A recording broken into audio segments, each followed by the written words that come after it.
بسم الله الرحمن الرحيم. اللهم صل على محمد وآل محمد. اللهم إني أسألك برحمتك التي وسعت كل شيء وبقوتك التي قهرت بها كل شيء وخضع لها كل شيء وذل لها كل شيء وبجبروتك التي غلبت بها كل شيء وبعزتك التي لا يقوم لها شيء وبعظمتك التي ملأت كل شيء وبسلطانك الذي على كل شيء وبوجهك الباقي بعد فناء كل شيء وبأسمائك التي ملأت أركان كل شيء وبعلمك الذي أحاط بكل شيء وبنور وجهك الذي أضاء له كل شيء. يا نور يا قدوس، يا نور يا قدوس، يا نور يا قدوس، يا أول الأولين ويا آخر الآخرين. اللهم اغفر لي الذنوب التي تهتك العصام. اللهم اغفر لي الذنوب التي تنزل النقام. اللهم اغفر لي الذنوب التي تغير النعام. اللهم اغفر لي الذنوب التي تحبس الدعاء. اللهم اغفر لي الذنوب التي تنزل البلاء. اللهم اغفر لي كل ذنب أذنبته وكل خطيئة أخطأتها. اللهم إني أتقرب إليك بذكرك وأستشفع بك إلى نفسك وأسألك بجودك أن تدنيني من قربك وأن توزعني شكرك وأن تلهمني ذكرك. اللهم إني أسألك سؤال خاضع متذلل خاشع أن تسامحني وترحمني وتجعلني بقسمك راضيا قانعا وفي جميع الأحوال متواضعا. اللهم وأسألك سؤال من اشتدت فاقته وأنزل بك عند الشدائد حاجته وعظم فيما عندك رغبته. اللهم عظم سلطانك وعلى مكانك وخفي مكرك وظهر أمرك وغلب قهرك وجرت قدرتك ولا يمكن الفرار من حكومتك. اللهم لا أجد لذنوبي غافرا ولا لقبائحي ساترا ولا لشيء من عمل القبيح بالحسن مبدلا غيرك. لا إله إلا أنت سبحانك وبحمدك.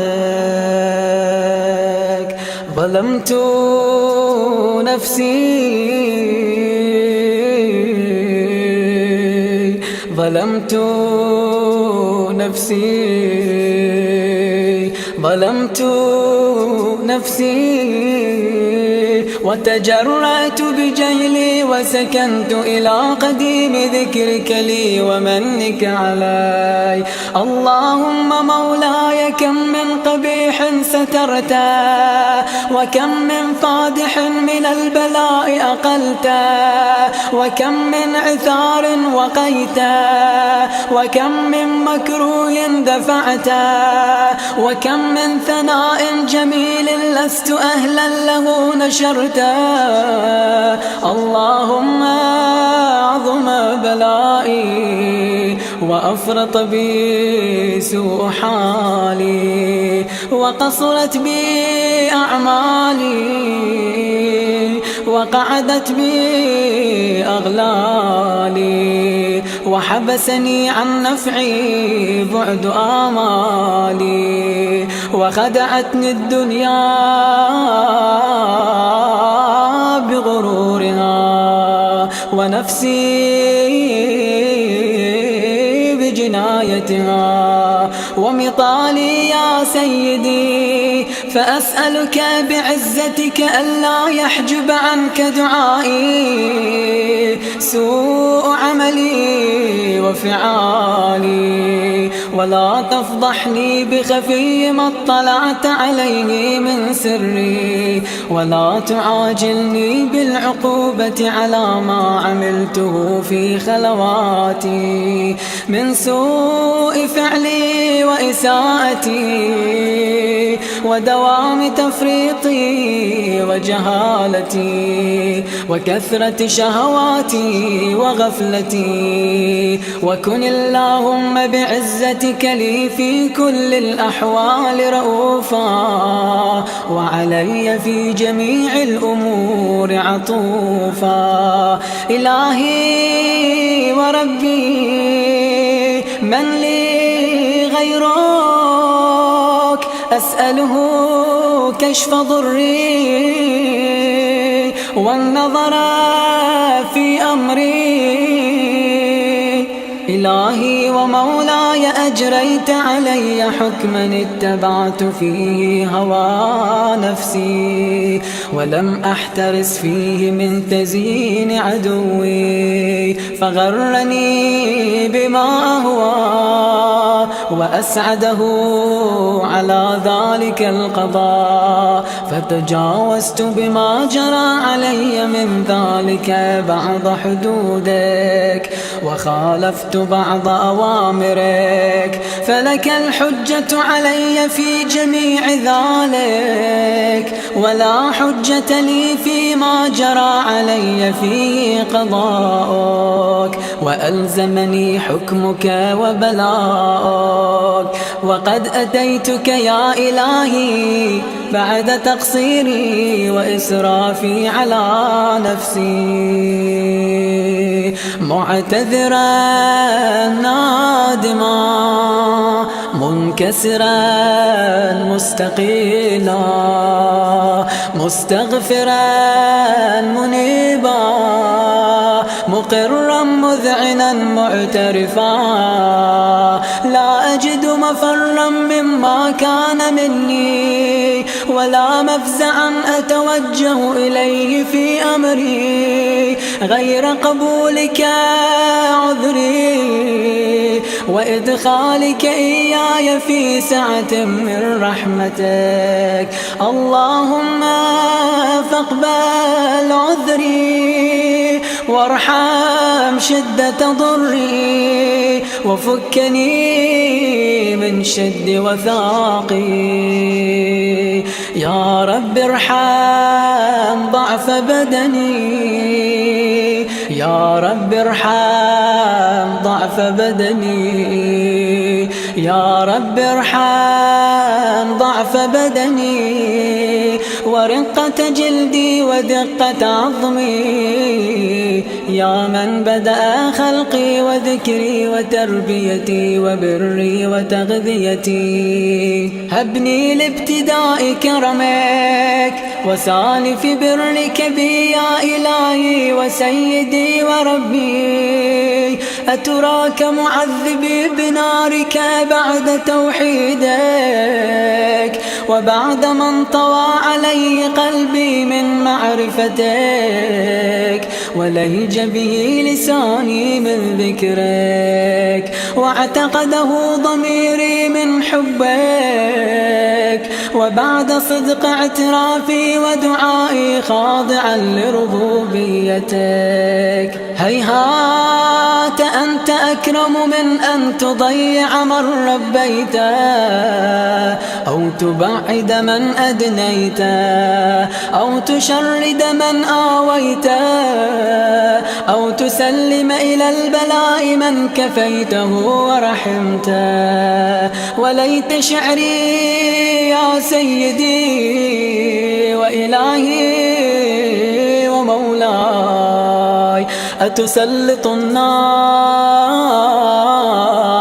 على وجوه خرت لعظمتك ساجدا، وعلى ألسن نطقت بتوحيدك صادقا، وبشكرك مادحا، وعلى قلوب اعترفت بإلهيتك محققا، وعلى ضمائر حوت من العلم بك حتى صارت خاشعة، وعلى جوارح سعت إلى أوطان تعبدك طائعة، وأشارت باستغفارك مذعنة. ما هكذا الظن بك، ولا أخبرنا بفضلك عنك يا كريم يا رب، وأنت تعلم ضعفي عن قليل من بلاء الدنيا وعقوباتها، وما يجري فيها من المكاره على أهلها، على أن ذلك بلاء ومكروه، قليل مكثور، يسير بقاء، قصير مدته. فكيف احتمالي لبلاء الآخرة وجليل وقوع المكاره فيها، وهو بلاء تطول مدته ويدوم مقامه، ولا يخفف عن أهله، لأنه لا يكون إلا عن غضبك وانتقامك وسخطك، وهذا ما لا تقوم له السماوات والأرض. يا سيدي فكيف بي وأنا عبدك الضعيف الذليل الحقير المسكين المستكين. يا إلهي وربي وسيدي ومولاي، لأي الأمور إليك أشكو، ولما منها أضج وأبكي، لأليم العذاب وشدته أم لطول البلاء ومدته. فلئن صيرتني للعقوبات مع أعدائك، وجمعت بيني وبين أهل بلائك، وفرقت بيني وبين أحبائك وأوليائك، فهبني يا إلهي وسيدي ومولاي وربي، صبرت على عذابك، فكيف أصبر على فراقك؟ وهبني صبرت على حر نارك، فكيف أصبر عن النظر إلى كرامتك؟ أم كيف أسكن في النار ورجائي عفوك؟ فبعزتك يا سيدي ومولاي أقسم صادقا لئن تركتني ناطقا لأضجن إليك بين أهلها ضجيج الآملين، ولأصرخن إليك صراخ المستصرخين، ولأبكين عليك بكاء الفاقدين، ولأنادينك أين كنت يا ولي المؤمنين، يا غاية آمال العارفين، يا غياث المستغيثين، يا غياث المستغيثين، يا غياث المستغيثين، يا حبيب قلوب الصادقين ويا إله العالمين. أفتراك سبحانك يا إلهي وبحمدك تسمع فيها صوت عبد مسلم سجن فيها بمخالفته وذاق طعم عذابها بمعصيته وحبس بين أطباقها بجرمه وجريرته وهو يضج إليك ضجيج مؤمل لرحمتك ويناديك بلسان أهل توحيدك ويتوسل إليك بربوبيتك. يا مولاي فكيف يبقى في العذاب وهو يرجو ما سلف من حلمك؟ أم كيف تؤلمه النار وهو يأمل فضلك ورحمتك؟ أم كيف يحرقه لهيبها وأنت تسمع صوته وترى مكانه؟ أم كيف يشتمل عليه زفيرها وأنت تعلم ضعفه؟ أم كيف يتقلقل بين أطباقها وأنت تعلم صدقه؟ أم كيف تزجره زبانيتها وهو يناديك يا رب؟ أم كيف يرجو فضلك في عتقه منها فتتركه فيها؟ هيهات ما ذلك الظن بك ولا المعروف من فضلك ولا مشبه لما عاملت به الموحدين من برك وإحسانك. فباليقين أقطع لولا ما حكمت به من تعذيب جاحديك وقضيت به من إخلاد معانديك لجعلت النار كلها بردا وسلاما وما كان لأحد فيها مقرا ولا مقاما لكنك تقدست أسماءك أقسمت أن تملأها من الكافرين من الجنة والناس أجمعين وأن تخلد فيها المعاندين وأن تجل ثناؤك قلت مبتدئا وتطولت بالإنعام متكرما أفمن كان مؤمنا كمن كان فاسقا لا يستوون. إلهي وسيدي فأسألك بالقدرة التي قدرتها وبالقضية التي حتمتها وحكمتها وغلبت من عليه أجريتها أن تهب لي في هذه الليلة وفي هذه الساعة كل جرم أجرمته وكل ذنب أذنبته وكل قبيح أسررته وكل جهل عملته كتمته أو أعلنته أخفيته أو أظهرته وكل سيئة أمرت بإثباتي الكرام الكاتبين الذين وكلتهم بحفظ ما يكون مني وجعلتهم شهودا علي مع جوارحي وكنت أنت الرقيب علي من ورائهم والشاهد لما خفي عنهم وبرحمتك أخفيت وبفضلك سترت وأن توفر حظي من كل خير أنزلت أو إحسان فضلت أو بر نشرت أو رزق بسطته أو ذنب تغفره أو خطأ تستره.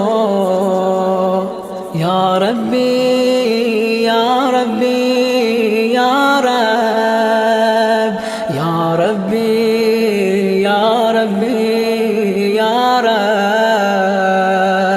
يا ربي يا ربي يا رب، يا إلهي وسيدي ومولاي ومالك رقي، يا من بيده ناصيتي، يا عليما بضري ومسكنتي، يا خبيرا بفقري وفاقتي.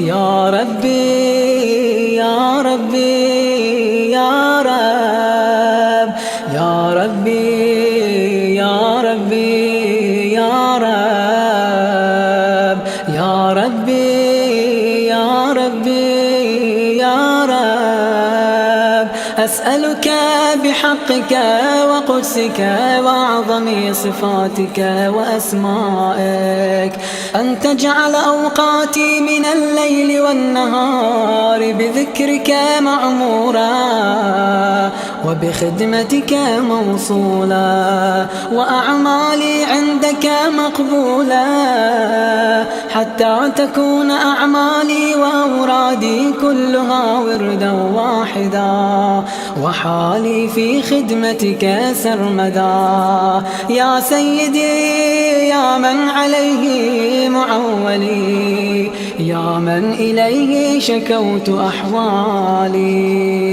يا ربي يا ربي يا رب، يا ربي يا ربي يا رب، يا ربي يا ربي يا رب. قو على خدمتك جوارحي، واشدد على العزيمة جوانحي، وهب لي الجد في خشيتك والدوام في الاتصال بخدمتك، حتى أسرح إليك في ميادين السابقين، وأسرع إليك في البارزين، وأشتاق إلى قربك في المشتاقين، وأدنو منك دنو المخلصين، وأخافك مخافة الموقنين، وأجتمع في جوارك مع المؤمنين. اللهم ومن أرادني بسوء فأرد، ومن كادني فكد، واجعلني من أحسن عبيدك نصيبا عندك، وأقربهم منزلة منك، وأخصهم زلفة لديك، فإنه لا ينال ذلك إلا بفضلك. وجد لي بجودك، واعطف علي بمجدك، واحفظني برحمتك، واجعل لساني بذكرك لهجا، وقلبي بحبك متيما، ومن علي بحسن إجابتك، وأقلني عثرتي، واغفر لي زلتي، فإنك قضيت على عبادك بعبادتك، وأمرتهم بدعائك، وضمنت لهم الإجابة. فإليك يا رب نصبت وجهي، وإليك يا رب مددت يدي، فبعزتك استجب لي دعائي، وبلغني مناي، ولا تقطع من فضلك رجائي، واكفني شر الجن والإنس من أعدائي. يا سريع الرضا، يا سريع الرضا، يا سريع الرضا، اغفر لمن لا يملك بالدعاء، فإنك فعال لما تشاء، يا من اسمه دواء وذكره شفاء وطاعته غنى. ارحم من رأس ماله الرجاء وسلاحه البكاء، يا سابغ النعم يا دافع النقام، يا نور المستوحشين في الظلام، يا عالما لا يعلم. صل على محمد وآل محمد وافعل بي ما أنت أهله، وصلى الله على رسوله والأئمة الميامين من آله، وسلم تسليما كثيرا. وصل اللهم على محمد وآله الطاهرين.